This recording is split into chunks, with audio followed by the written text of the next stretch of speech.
Here's Rob in Leeds. Go ahead, Rob. Good evening, George. Good evening to you, sir. I'd just like to say I've heard some negative criticisms of George Bush tonight. And I'd like to sort of flip the coin and see, you know, the positives he's brought to Iraq. Well, that'll not take us very long. Go ahead.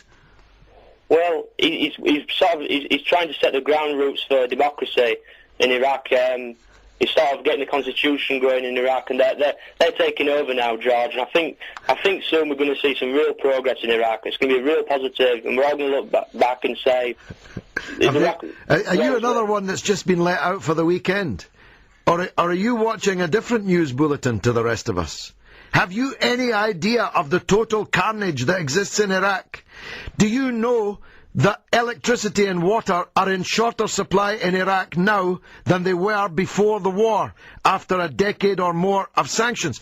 Are you aware that 4 million Iraqis are refugees, half of them living, begging on the streets of nearby states? That's 4 million out of 22 million. Are you aware that 1 million Iraqis have been killed in this war? Are you some kind of nutter, Rob, or are you pulling my leg? Is this a wind-up?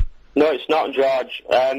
Just look at the man before who was in charge, Saddam Hussein. Well, he did a lot of bad things, Saddam Hussein, but he didn't kill 1 million Iraqis and send 4 million of them out of the country as refugees. I understand your concerns, I agree, but you have to remember it's not a sprint, it's a marathon, and I think we're going to see some progress. Yeah, you're very lucky up there in Leeds, looking on it all as not a sprint, but a marathon. Honestly, Rob, you probably weren't joking, but you might as well have been.